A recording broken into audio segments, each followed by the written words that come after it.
தந்தை, மகன், தூய ஆவியானவர் நம்ம நிறைவாக ஆசீர்வதிப்பாராக.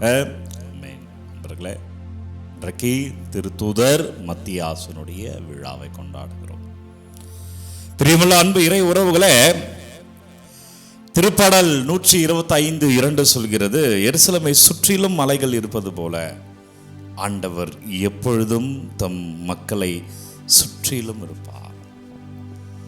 காலை வேளையிலே அவரிடம் ஒப்பு கொடுத்து ஜெபிக்கிற பொழுது, குறிப்பாக வியாழக்கிழமை குழந்தைகளுக்கான நாள்,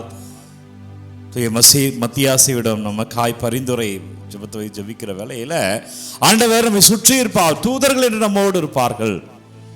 அவர்கள் நம்மை வழிநடத்துவார்கள். அவர் ஆசீர்வாதத்தை காணும்படி அவர்கள் செய்வார்கள். அவர்கள் கிருபையால் தூதர்களுடைய ஜெபத்தால் நாம் வாழ்வோம். ஆண்டவர் நம்மை அப்படி வழி நடத்துவார். ஆண்டவர் நம்மை அப்படி ஆசீர்வதிப்பார்.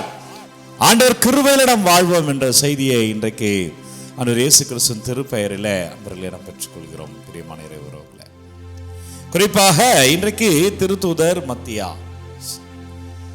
யார் இவர் என்றால், இயேசுவை காட்டி கொடுத்து இயேசு சிலுவையில் அறைவதற்கு காரணமாய் இருந்தால் யூதாஸ் இஸ்காரியோத்துக்கு பதிலாக திருச்சபையில வேறொரு அப்போஸ்தலரை தேர்ந்தெடுக்க முடிவு செய்கிறார்கள். அப்படி தேர்ந்தெடுக்கப்பட்டவர் தான் மத்தியாஸ், திருத்தூதர், அப்போஸ்தலர். எனவே யூதாசுக்கு பதிலாக தேர்ந்தெடுக்கப்படுகிறார்.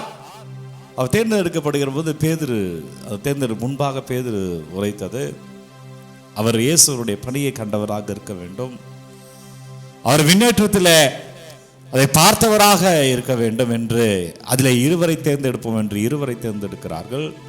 அதில் ஒருவர் தான் தூய மத்தியாஸ்.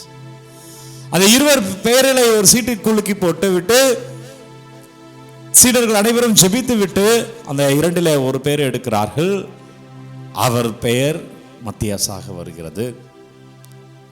அவர் இறைப்பணி செய்து கொண்டிருக்கிற பொழுது, இயேசுவின் முன்னேற்றத்துக்கு பிறகு, அவர் தேர்ந்தெடுக்கப்பட்ட பிறகு இறைப்பணி செய்து கொண்டிருக்கிற பொழுது அவர் கல்வர்களால் வாளால் வெட்டப்பட்டு இறந்தார் என்று அவர்கள் வாழ்வியல் மரபு சொல்கிறது.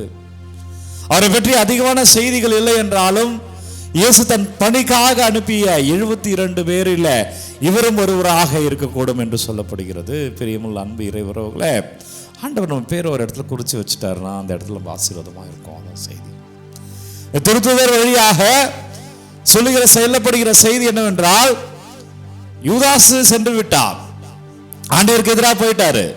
அப்ப ஆண்டவர் வேறு ஒரு பெயரை குறித்து வைக்கிறார். நண்பர்களே, உங்க பெயர் ஆண்டவர் குறித்து வச்சிருக்கிறார். அதான் செய்தி. அவர் எங்க குறித்து வைத்தாரோ அந்த இடத்துல நம்ம இருக்கிறோம் என்றால், அந்த காலம் நம்மளை அப்படி அழகாய் நகர்த்தி சொல்லும். அது நம்மை அவ்வளோ அழகாக வழி நடத்தும்.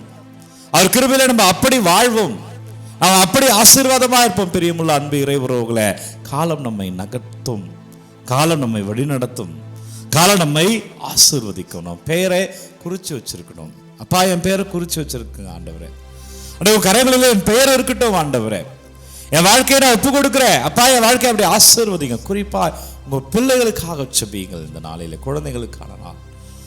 தூய மத்தியாசியிடம் பரிந்துரை ஜெபம் வைக்கிற பொழுது இன்றைக்கான செய்தி என்னவென்றால், உங்க பிள்ளைகள் அப்பா, என் பிள்ளை நீங்க குறிச்சு வைங்க, என் குழந்தைகளை நீங்க குறிச்சு வைங்க. வேலைக்கு செல்பவருக்கு நல்ல வேலை கிடைக்கும்படியாய் அப்பா நீங்க அவருக்குரிய வேலையை கொடுங்க, பிள்ளைகளுக்குரிய ஆசீர்வாதத்தை நீங்க கொடுங்கன்னு கேளுங்க. பிள்ளைகளை அர்ப்பணித்து செபிங்க அன்பர்களே. வல்லமையான இறைவன் இன்றைக்கு விடுவிப்பார். அப்பா நன்றி, இயேசுவே நன்றி, நற்கருணை ஆண்டவரே நன்றி. ஓ தூய மத்தியாசே, எங்களுக்காய் செபிப்பீராக. பிள்ளைகள் ஒவ்வொருவருக்காக ஒப்பு கொடுக்கிறேன் ஆண்டவரே, நன்றி செலுத்துக்கிறேன் ராஜா. அப்பா ஆசீர்வதிங்க ஆண்டவரே, வழி நடத்துங்க இறைவா.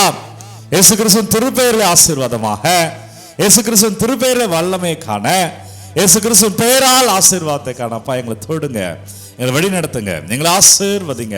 வல்லமையான இறைவன் இந்த நாளிலே உங்களை தொடுவாராக.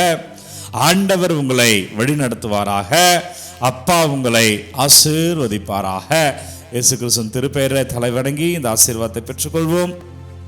எல்லாம் வல்ல இறைவன் தந்தை, மகன், தூய ஆவியானவர் நிறைவாக ஆசீர்வதிப்பாராக. இதனாலும் இனிய நாளே. நண்பர்களே, ஒவ்வொரு நாளும் விடிய காலை 3 மணிக்கு இந்த ஆராதனை வழங்கி கொண்டிருக்கிறோம். யாருக்கு தேவை நினைக்கிறீங்களோ அவர்களோடு பகிர்ந்து கொள்ளுங்க. God bless you. Take care.